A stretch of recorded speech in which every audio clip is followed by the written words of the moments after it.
Good morning વિદ્યાર્થી મિત્રો, ધોરણ 10 વિષય વિજ્ઞાન એમાં આપણે જોઈએ છીએ ચેપ્ટર નંબર 6 જૈવિક ક્રિયાઓ. એમાં આપણે જોઈએ છે સ્વયંપોષી સજીવ, સ્વયંપોષી પોષણ. હવે આપણે જોવાનું છીએ વિષમપોષી પોષણ. એને જનરલ ઇન્ટ્રોડક્શન આપણે જોઈએ, પછી આપણે ડિટેલમાં અભ્યાસ કરીશું. એને ઇંગ્લિશમાં કહે હિટ્રોટ્રોપિક ન્યુટ્રિશન. બરાબર છે. વિષમપોષી પોષણ. હવે પ્રત્યેક સજીવ પોતાના પર્યાવરણ સાથે અનુકૂલિત હોય છે. એટલે કે બધા સજીવો, જેમ કે જે જળચર પ્રાણીઓ હોય છે, જળચર સજીવ હોય, પાણીમાં રહેતા સજીવો હોય, તો પાણીઓથી રક્ષણ મેળવી શકે એવું એમનું શરીરનું હોય. આ ઉપરાંત જે લોકો રણમાં રહેતા હોય તો રણમાં એનું જીવન ટકી શકે એવી એ લોકોનું સર્જન થયેલું હોય છે. આવી જ રીતે પ્રત્યેક સજીવ પોતાના પર્યાવરણ સાથે અનુકૂલિત હોય છે. ખોરાક કે આહારના સ્વરૂપે આધારે તેમજ પ્રાપ્યતાના આધારે પોષણની રીત વિવિધ પ્રકારની હોઈ શકે છે. એટલે કે જે પ્રમાણે આપણને આહાર મળે છે અને જે રીતે આહારની પ્રાપ્તિ થાય છે એના આધારે પોષણની રીત છે એ પણ અલગ અલગ હોય છે. જેમ કે રણમાં રહેતા લોકો માટે પણ અલગ હોય છે. રણમાં ચલો જોઈએ તો ઊંટ છે, તો ઊંટ છે એને ઘડીએ ઘડીએ ખોરાક નથી મળી રહેતો અથવા તો પાણી નથી મળી રહેતું, એટલે એ લોકોની અંદર ખોરાક સાચવવા માટેનું અંદર સર્જન થયેલું હોય છે. એટલે ખોરાક સાચવવા માટેનું એક અલગ અંગ આવેલું હોય છે, જેમ કે ખૂંદ. અને તે શું કરે છે કે જેટલો ખોરાક મળે છે એ લઈ લે છે અને પછી જ્યારે ફ્રી હોય તે નવરામાં વાગોળ્યા કરે છે. આવી રીતે તેમના આહારના સ્વરૂપને આધારે તેમજ પ્રાપ્યતાના આધારે પોષણની રીત વિવિધ પ્રકારની હોઈ શકે છે. તેના સિવાય તે સજીવની ખોરાક ગ્રહણ કરવાની રીત પર પણ આધારિત હોય છે. બરાબર છે. કે એટલે કે એવું નથી કે ખોરાક પ્રાપ્ત કરવાના આધારે જ, પરંતુ ખોરાક કે આહારના સ્વરૂપે અથવા તો ખોરાકને ગ્રહણ કરવાની રીત પર પણ આધારિત હોય છે. હવે આપણે જોઈશું ઉદાહરણ. તો કે ઉદાહરણ તરીકે જો ખોરાકનો સ્ત્રોત સ્થાયી છે, જેમ કે ઘાસ કે ગતિશીલ છે. બરાબર. હવે આપણે જોઈશું ખોરાકનો સ્ત્રોત છે જેમ કે ઘાસ છે. બરાબર છે. હરણ છે. એ બંને પ્રકારના ખોરાકનો અભિગમની રીતથી ભિન્ન ભિન્ન છે. બરાબર છે. ગાય અને વાઘ કઈ પોષણની રીતનો ઉપયોગ કરે છે?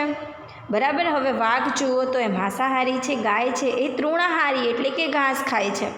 માંસ ખાતા હોય એ પ્રાણીઓને માંસાહારી કહેવાય છે અને જે લોકો ઘાસ ખાતા હોય એને તૃણાહારી કહેવામાં આવે છે.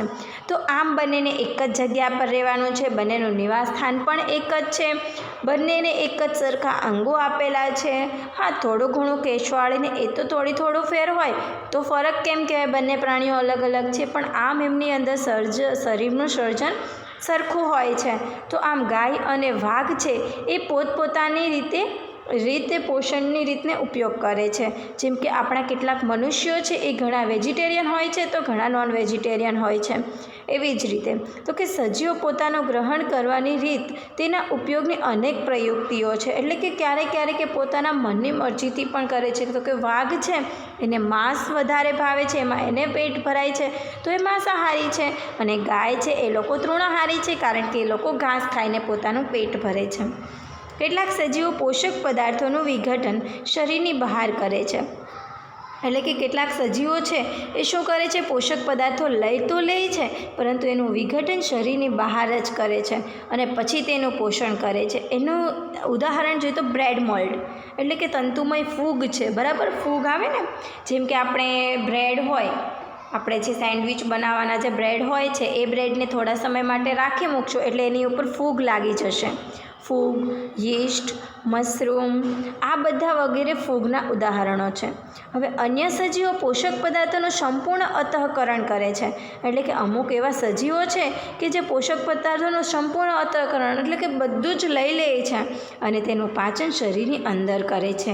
સજીવ દ્વારા ખોરાકના અંતઃગ્રહણ કરવાની અને તેનું પાચન કરવાની રીત એ તેમના શરીરના સંરચના, એટલે કે કેવી રીતે એનું બનેલું છે, કેવી રીતે તેના શરીરનું સર્જન થયેલું છે અને કાર્ય પદ્ધતિ પર નિર્ભર કરે છે. બરાબર.